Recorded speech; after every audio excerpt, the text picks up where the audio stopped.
అనగనగా ఒక ఊరిలో ఒక కాకి ఉండేది. ఆ కాకి బాగా పాటలు పాడేది. కావు కావు. కానీ దానికి పాటలు పాడి దానికి చాలా ఆకలేసేది.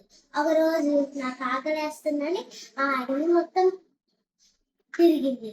కానీ దానికి ఎక్కడా దొరకలేదు. ఒక చోట ఒక గుహలో ఒక చికెన్ ముక్క దొరికింది.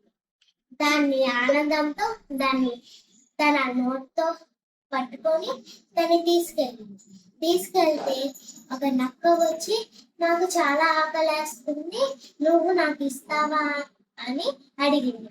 కానీ ఆ కాకి ఏం చెప్పిందంటే నాకు చాలా ఆకలేస్తుంది, కానీ నేను దాన్ని ఇవ్వలేను, నాకు ఆకలేస్తుంది, నువ్వు ఇంకెక్కడైనా వెతుకు అని అడిగింది. కానీ తను ఏం చెప్పిందంటే తను వైలెట్ కలర్ అని అనిందంట. ఏం చెప్పిందంటే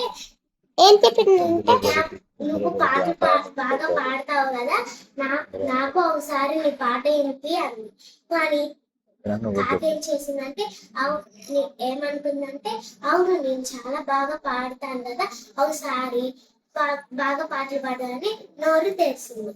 కానీ నోట్లో ఉన్న చికెన్ ముక్క ఆ నక్క తెరిసింది. నోరు నక్కలు పడిపోయింది నోట్లో.